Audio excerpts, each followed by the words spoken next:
ନମସ୍କାର ବନ୍ଧୁଗଣ, ଆମର ଉପସ୍ଥିତ ବୁଦ୍ଧି ବିପଦରୁ ରକ୍ଷା କରେ।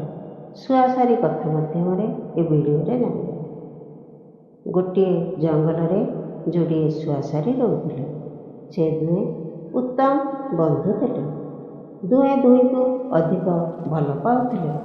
ସେମାନଙ୍କର ଚମତ୍କାର ଗୁଣରେ ସମସ୍ତେ ଆଶ୍ଚର୍ଯ୍ୟ ହେଉଥିଲେ। ଶୁଆସାରିଦ୍ୱୟ ମଣିଷ ଭଳି କଥାବାର୍ତ୍ତା ହେଉଥିଲେ। ଯାହା କହୁଥିଲେ ଆଶ୍ଚର୍ଯ୍ୟଜନକ ଭାବରେ ତାହା ଫଳି ଯାଉଥିଲା। ଲୋକମାନେ ଶୁଆସାରି ଦୁହିଁଙ୍କୁ ବହୁତ ପ୍ରଶଂସା କରୁଥିଲେ। ଲୋକମାନେ ତାଙ୍କର ଦୁଃଖ ଶୁଆସାରିଙ୍କୁ ଜଣାଉଥିଲେ। ସେ ଗଛ ମୂଳରେ ଗାଁ ଲୋକମାନେ ସବୁବେଳେ ବସବାସ କରୁଥିଲେ। ଥରେ ଜଣେ ବଣିଆର ଏହି ଶୁଆସାରି ଦୁଇଟି ଉପରେ ନଜର ପଡ଼ିଗଲା। ସେ ଶୁଆସାରି ବିଷୟରେ ସବୁ କଥା ଜାଣିବାକୁ ପାଇଲା। ସେ ମନେ ମନେ ଭାବିଲା, ଏଭଳି ପକ୍ଷୀରୁ ଗୋଟିଏ ଧରିନେଲେ ମୋର ବହୁତ ଉପକାର ହେବ। ଗାଁ ଲୋକମାନେ ତ କିଛି ଜାଣିପାରିବେ ନାହିଁ। ଏହା ଭାବି ସେ ଦିନେ କୌଶଳରେ ଗୋଟିଏ ପକ୍ଷୀକୁ ଧରି ପକାଇଲା। ସେହି ସମୟରେ ଅନ୍ୟ ପକ୍ଷୀଟି ବସାରେ ନଥିଲା। ସେ ଯେତେବେଳେ ବସାକୁ ଫେରି ଦେଖେ ତାର ସାଥୀ ପକ୍ଷୀଟି ନାହିଁ, ସେ ଦୁଃଖରେ ନିରାଶ ହୋଇପଡ଼ିଲା। ସାରିଟି ଏକୁଟିଆ ହୋଇଗଲା। ସେ ଶୁଆକୁ ସବୁବେଳେ ଝୁରୁଥାଏ। ଗାଁ ଲୋକମାନେ ମଧ୍ୟ ଶୁଆକୁ ଚାରିଆଡ଼େ ଖୋଜିବାକୁ ଲାଗିଲେ। ଏଣେ ବାଣୁଆ ଧରି ନେଇଥିବା ପକ୍ଷୀକୁ ଅତି ଯତ୍ନରେ ପଞ୍ଜୁରୀରେ ରଖି ତାର ଚମତ୍କାର ଅନ୍ୟମାନଙ୍କୁ ଦେଖାଇ ଯଥେଷ୍ଟ ଟଙ୍କା ରୋଜଗାର କଲା। ତାର ଯଥେଷ୍ଟ ଟଙ୍କା ରୋଜଗାର ହେବାରୁ ସେ ପକ୍ଷୀକୁ ଏକ ସୁନା ପଞ୍ଜୁରୀରେ ରଖିଲା। ବହୁତ ଭଲ ଭଲ ଖାଦ୍ୟ ବି ଖାଇବାକୁ ଦେଲା। ମାତ୍ର ପକ୍ଷୀଟି ମନ ଦୁଃଖରେ ବସୁଥିଲା। ଶୁଆ ଖାଲି ସାରି କଥା ମନେ ପକାଇ ଭାରି ଦୁଃଖରେ ଥିଲା। ସେ ତାର ସାଥୀକୁ ଝୁରୁଥାଏ। ଦିନେ ବାଣୁଆ ପକ୍ଷୀର ମନ ଦୁଃଖ କଥା ପଚାରିବାକୁ ପକ୍ଷୀଟି କହିଲା, ହେ ମାଲିକ ପ୍ରବର, ତୁମେ ମୋତେ ନେଇ ଆସିଲ। ମୋର ବନ୍ଧୁଟି ମୁଁ କୁଆଡ଼େ ଗଲି ବୋଲି ଜାଣିପାରିଲା ନାହିଁ। ସେ ମନେ ମନେ ଭାବୁଥିବ, ମୁଁ ଯୁଆଡ଼େ ଯାଇଥିବି ଦିନେ ନା ଦିନେ ତା ପାଖକୁ ଫେରିବି।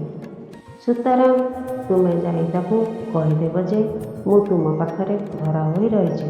ମୋର ମୁକ୍ତି ଅସମ୍ଭବ। ତେଣୁ ସେ ଆଉ ଜଣେ ନୂତନ ସାଥୀ ଯୋଗାଡ଼ କରୁ। ସେ ଭଲରେ ରହୁ, ମୁଁ ଏତିକି ଚାହେଁ। ଏକଥା ଶୁଣି ବାଣୁଆ ଜଣକ ତାର ପରଦିନ ସକାଳେ ଜଙ୍ଗଲର ସେହି ନିର୍ଦ୍ଦିଷ୍ଟ ଗଛ ପାଖରେ ଯାଇ ପହଞ୍ଚିଲା, ଯେଉଁଠାରୁ ସେଇ ପକ୍ଷୀଟିକୁ ଧରି ଆଣିଥିଲା। ଗଛ ପାଖରେ ପହଞ୍ଚି ପକ୍ଷୀଟି କହିଥିବା ମୁତାବକ ସବୁ କଥା ବଡ଼ ପାଟିରେ କହି ଚାଲିଲା। ସାରି କାନରେ ସବୁ କଥା ପଡ଼ିଲା। ଶୁଆସାରି ଦୁହେଁ ବହୁତ ବୁଦ୍ଧିମାନ ଥିଲେ। ସାରି ଭାବିଲା, କିଛି ତ କଥା ଅଛି। ଠିକ୍ ସେତିକି ବେଳେ ସେହି ଗଛ ଉପରୁ କ'ଣ ଗୋଟିଏ ଖସି ତଳେ ପଡ଼ିବା ଶବ୍ଦ ହେଲା। ବାଣୁଆ ଦେଖେ ତ ସାରି ସାଥୀଟି ମରି ତଳେ ପଡ଼ିଛି। ତହୁଁ ବାଣୁଆ ଭାବିଲା, ଦୁହିଁଙ୍କ ଭିତରେ କି ଅତୁଟ ପ୍ରେମ ଥିଲା ସତେ। କାରଣ ସାଥୀ ପକ୍ଷୀଟିର ଜୀବନ କାହାଣୀ ଶୁଣୁ ଶୁଣୁ ପକ୍ଷୀଟି ଦେହତ୍ୟାଗ କରିଦେଲା। ଏହା ଭାବି ବାଣୁଆ ଘରକୁ ଫେରି ପଞ୍ଜୁରୀ ଭିତରେ ଥିବା ପକ୍ଷୀକୁ ସବୁ କଥା କହି ଚାଲିଲା। ତହୁଁ କ'ଣ ହେଲା ବୋଲି ପକ୍ଷୀଟିକୁ ବାହାରକୁ ଆଣି ଆଉଁସିଲା ବେଳକୁ ସେ ଫକ୍ କିନା ଉଡ଼ିଯାଇ ଗଛ ଡାଳରେ ବସିଲା। ସେଠାରେ ବାଣୁଆ ଉଦ୍ଦେଶ୍ୟରେ କହିଲା, ମୂର୍ଖ ବାଣୁଆ, ତୁ ଜାଣିପାରିଲୁ ନାହିଁ ଯେ ସାଥୀଟି ତାର ଆଚରଣ ଦ୍ୱାରା ମୋତେ ଏହି ବାର୍ତ୍ତା ପଠାଇଥିଲା ଏହି ଉପାୟରେ ଖସି ଆସିବା ପାଇଁ। ଏବେ ମୁଁ ଯାଉଛି, ଧନ୍ୟବାଦ। ଏଥିରୁ ଶିକ୍ଷା ମିଳେ, ପକ୍ଷୀ ଜନ୍ତୁ ହେଲେ ମଧ୍ୟ ଉପସ୍ଥିତି ବୁଦ୍ଧି ବଳରେ ବିପଦରୁ ରକ୍ଷା ପାଇଗଲା, ଅର୍ଥାତ୍ ପଞ୍ଜୁରୀ ଭିତରୁ ମୁକ୍ତ ହୋଇ ଯାଇଥିଲା। ଏଥିରୁ ଆମେ ଶିଖିଲେ ଯେ ଆମ ଭିତରେ ବୁଦ୍ଧି ଥିଲେ ଯେତେ ଅସୁବିଧାରେ ପଡ଼ିଲେ ଆମ ବୁଦ୍ଧି ଦ୍ୱାରା ଆମେ ସେ କଷ୍ଟରୁ ମୁକୁଳି ପାରିବା। ଧନ୍ୟବାଦ।